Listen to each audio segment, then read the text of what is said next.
GeM தொலைக்காட்சி நேயர்களுக்கு வணக்கம். கர்த்தருடைய நாமத்திற்கு மகிமை உண்டாவதாக. பாவ மன்னிப்பு வேண்டுமா? அப்போஸ்தல நடவடிக்கை 2:38. பேதுரு அவர்களை நோக்கி, நீங்கள் மனம் திரும்பி ஒவ்வொருவரும் பாவ மன்னிப்புக்கென்று இயேசு கிறிஸ்துவின் நாமத்தினாலே ஞானஸ்தானம் பெற்றுக்கொள்ளுங்கள், அப்பொழுது பரிசுத்த ஆவியானவரின் வரத்தை பெறுவீர்கள். இந்த இடத்துல 3 காரியங்களை நம்ம பார்க்கிறோம். 3 என்ன நடக்குதுன்னா, ஃபர்ஸ்ட் ப்ராசஸ் பாத்தீங்கன்னா மனம் திரும்பணும். பாவ மன்னிப்பு வேண்டுமா என்ற தலைப்புல நம்ம பார்க்கிறோம். பாவ மன்னிப்பு வேணும் அப்படின்னு சொல்லிட்டு நம்ம வாழ்க்கையில நினைச்சோம்னா ஃபர்ஸ்ட் நம்ம என்ன செய்யணும்னா மனம் திரும்பணும். 2வது விஷயம் பாருங்க, ஞானஸ்தானத்தை எடுத்துக்கொள்ளணும். 3வது பரிசுத்த ஆவியானவருடைய வரத்தை பெற்றுக்கொள்ளணும். இந்த 3 ப்ராசஸ்ல ஃபர்ஸ்ட் செய்ய வேண்டியது அது கடவுள் செய்ய மாட்டார், நம்ம தான் செய்யணும். மனம் திரும்புறது யாரோட வேலைன்னு நினைக்கிறீங்க? உங்க கையிலயும் என் கையிலயும் தான் கடவுள் கொடுத்திருக்காரு பொறுப்பை. இன்னைக்கு நான் மனம் திரும்பணும், நான் கெட்டு போறதும் யார்கிட்ட இருக்கு? என் வாழ்க்கையை நல்லா அமைச்சிக்கிறதும் இல்ல அது கேவலமா போகட்டும் பரவாயில்லன்னு நினைக்கிறதும் என் கையில தான் கொடுத்திருக்காரு.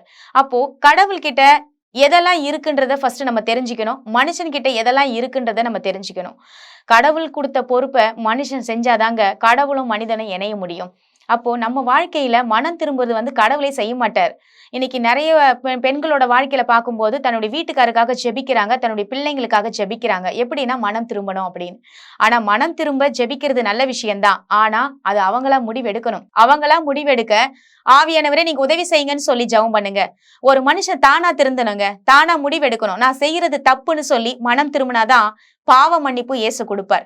அந்த பாவ மன்னிப்பு கிடைச்ச அப்புறமா தான் நீங்க ஞானஸ்தானத்தையே எடுக்கணும். எப்படி எடுக்க முடியும்?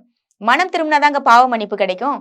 அப்போ முதலாவது நம்ம செய்ய வேண்டியது, தேவனே இதுவரைக்கும் நான் செய்த தவறுகளை என்ன மன்னிங்க, இந்த வாழ்க்கையிலிருந்து பாவ வாழ்க்கையிலிருந்து நான் மீளணும்னு நினைக்கிறேன், ஆனா மீள முடியல, எனக்கு உதவி செய்ய. இந்த உலகத்துல 1000 மனுஷங்க இருந்தாலும் இந்த பாவ மன்னிப்புல இருந்து விடுதலையாக்க இயேசு கிறிஸ்து ஒருவரால மட்டும்தான் முடியும்னு சொல்லி நீங்க அவர் அண்டையில போய் கேட்கும் போது பாருங்க, உண்மையாகவே மனம் திரும்பி நீங்க கேட்கும் பட்சத்துல கடவுள் உங்களுக்கு உதவி செய்வார்.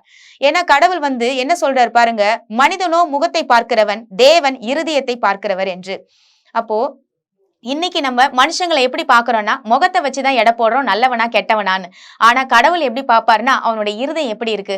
நீ மேல ஒருவேளை குளிக்காம இருக்கியா, அழுக்கா இருக்கியா, அதை பார்க்க மாட்டார். அவர் பாக்குறது முதலாவது என்ன செய்யறாருன்னா, இதயம் நல்லா இருக்கா, உன்னோட இருதயத்துல தேவையில்லாத பொய் இல்லாம இருக்கா, நீ உண்மையா இருக்கியா, நீ மத்தவங்களுக்கு நல்லது நினைக்கிறியா, இல்ல உன் இருதயத்துல கேடான எண்ணம் இருக்கா, பொல்லாத சிந்தனை இருக்கா அப்படின்னு சொல்லி அவர் ஆராய்ஞ்சு பார்ப்பார். அப்போ அவர்கிட்ட போய் நம்ம எதையுமே மறைக்க முடியாது. இன்னைக்கு மனுஷங்க கிட்ட வேணா வெளிவேஷம் ஒண்ணு உள்வேஷம் ஒண்ணு போடலாம். உள்ள கெட்டவனா இருந்துகிட்டு வெளியே நல்லவங்களா நம்ம நடிக்கலாம். ஆனா கடவுள் கிட்ட நடிக்க முடியாதுங்க. தம்முடைய இருதயத்தை சோதித்து அறிகிற தேவன் அவர். ஆகையால் தான் பாருங்க, மனம் திரும்புறது அப்படின்னா நம்ம கிட்ட கொடுத்துட்டார். அந்த ப்ராசஸ நம்ம கிட்ட கொடுத்துட்டார். ஏன்னா அதை நம்ம முடிவெடுக்கிற வேலை நம்மளுடைய வேலை தான். நம்ம இந்த உலகத்துல வாழ்ற போதே பாருங்க, முடிவெடுக்கிற தன்மையை மனுஷங்கிட்ட ஏன் கொடுத்தாரு அப்படின்னா, அவர் கடவுளை போல உண்டாக்கிட்டார் மனுஷனை. தன்னுடைய சாயலின்படி தன்னுடைய ரூபத்தின்படி மனுஷனை உண்டாக்குவோமாக அப்படின்னு சொல்லி படைச்சிட்டார். அப்போ கடவுள் எப்படி தனியாக அவர் முடிவெடுத்து செயல்பட முடியுமோ அப்படிதான் மனுஷனும் தனியாக முடிவெடுத்து செயல்படணும். அப்போ நம்ம மனம் திரும்புறது கடவுளே பார்த்துக்குவாரு, என்னை என்னைக்கு திருத்துறாரோ திருத்துட்டங்க அப்படின்னு சொல்லி நீங்க பேசுறது அது தவறு. நாம திருந்தணும் நினைச்சாதாங்க திருந்த முடியும். நம்ம திருந்தவே கூடாது, நான் இப்படிதான் வாழ்வேன் அப்படின்னு சொல்லி நினைக்கும் போது அது கடவுளாலேயே நினைச்சாலும் மாத்த முடியாது. அப்போ முதலாவது பாருங்க, இந்த வேத வசனத்துல பாவ மன்னிப்பு வேணும் அப்படின்னு நம்ம நினைச்சா மனம் திரும்பணும். 2வது, நீங்க பாவ மன்னிப்பு அடைஞ்சா போதும்னு சொல்லிட்டு இயேசு கிறிஸ்துட்ட போனா அது நடக்காது. மனம் திரும்பிட்டு நீங்க இயேசு கிறிஸ்துவை ஏற்றுக்கொண்டு ஞானஸ்தானம் எடுக்கும் பொழுது நிச்சயமாகவே கர்த்தர் உங்க வாழ்க்கையில பரிசுத்த ஆவியானவருடைய வரங்களை அவர் உங்களுக்கு கொடுப்பார். அது ஈவாக கொடுப்பார். அது அவருடைய ப்ராசஸ், அவர் கொடுப்பார். ரட்சிப்பும் இந்த பரிசுத்த ஆவியானவருடைய வரங்களும் அவரே கொடுக்கிற ப்ராசஸ்ல இருக்கு. அப்போ நம்ம ஃபர்ஸ்ட் செய்யற ஸ்டெப்பை நம்ம செய்யலன்னா இந்த 2 விஷயமும் நம்ம வாழ்க்கையில உள்ள வர அனுமதிக்க முடியாது. உங்க வாழ்க்கையில நல்ல வழி உங்களுக்கு வேணும் அப்படின்னா இந்த ஃபர்ஸ்ட் ப்ராசஸை நீங்க செய்யணும், மனம் திரும்பணும். உங்க வாழ்க்கையில இது வரைக்கும் நீங்க தவறு செஞ்சுட்டு இருக்க மனிதனா இருந்தா பரவாயில்ல, ஆனா இனிமே நான் தவறு செய்ய மாட்டேன், எனக்கு உதவி செய்யுங்கன்னு சொல்லி நீங்க கேட்கும் பட்சத்துல தேவன் உடனடியாக அவர் நமக்காக பரலோகத்துல இருந்து சிங்காசனத்தை விட்டு இறங்கி நமக்காக சிலுவையில் மரித்த தேவன் இன்றைக்கும் அவர் உங்களுக்காக இறங்கி வருவார். அவர் உங்களை ரட்சிப்பதற்காக பாவ மன்னிப்பை கொடுத்து உங்களுடைய வாழ்க்கையை சீர் சிறப்புமாக மாற்ற அவர் வல்லமை உள்ள தேவனாக இருக்கிறார். ஆகையால இன்னைக்கு நம்ம என்ன கேட்க போறோம் அப்படின்னா பாவ மன்னிப்பை கேட்க போறோம். இந்த உலகத்துல நான் பாவமே செய்யல அப்படின்னு சொல்றவங்க யாராவது இருக்கிறோமா? ஒரு சின்ன திருடு கூட நான் செய்யலன்னு சொல்றவங்க இருக்கிறோமா? இல்ல பொய்யே சொல்லாம நான் வாழ்ந்திருக்கேன் சின்ன வயசுல இருந்துன்னு சொல்ல முடியுமா? கடவுள் பாக்குற விதம் நம்ம வாழ்க்கையில எப்படி இருக்கு அப்படின்னா, சின்ன பாவம் பெரிய பாவம் அப்படிலாம் இல்ல. அவருக்கு பாவம்னா பாவம் தான், தப்புன்னா தப்பு தான். அது 1% 99% எல்லாம் கிடையாதுங்க.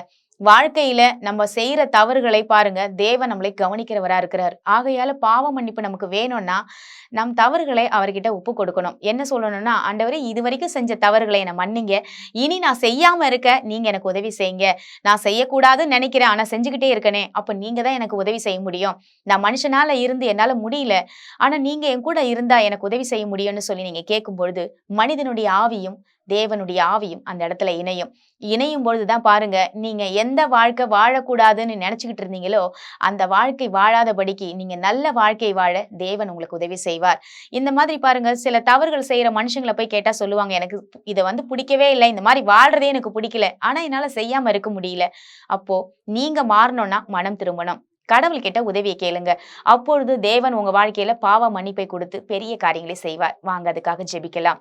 எங்கள் அன்பும் இரக்கமும் நிறைந்த நல்ல தகப்பனே, நாங்கள் உம்மண்டில் வருகிற சுவாமி, பாவ மன்னிப்பு வேண்டுமா அப்படின்ற தலைப்புல நாங்கள் பார்த்தோம். எங்களுக்கு வேணும் ஏசப்பா. ஒவ்வொரு நாளும் ஆண்டவரே, மனிதன் இந்த பாவ உலகத்துல வாழ்ந்து கொண்டிருக்கிறாங்க. இந்த உலகமே ஆண்டவரே, ஆதாம் செய்த முதல் மனிதன் செய்த கீழ்ப்படியாமையின் மித்தமாக பாவம் நிறைந்த உலகமாக மாறுச்சு. ஆனா நீங்க இயேசு கிறிஸ்து இந்த உலகத்துல, இந்த பூமியில ரத்தம் சிந்தன அப்புறம் இந்த உலகத்தை நீங்க பரிசுத்தப்படுத்துனீங்க. இன்னைக்கும் ஆண்டவரே, மறுபடியும் ஆண்டவரே, பாவத்துக்குள்ள போகிற ஒரு சுவாபத்தை ஆண்டவரே பிசாசு விதைச்சுக்கிட்டு இருக்கான் மனுஷங்க மூலமா.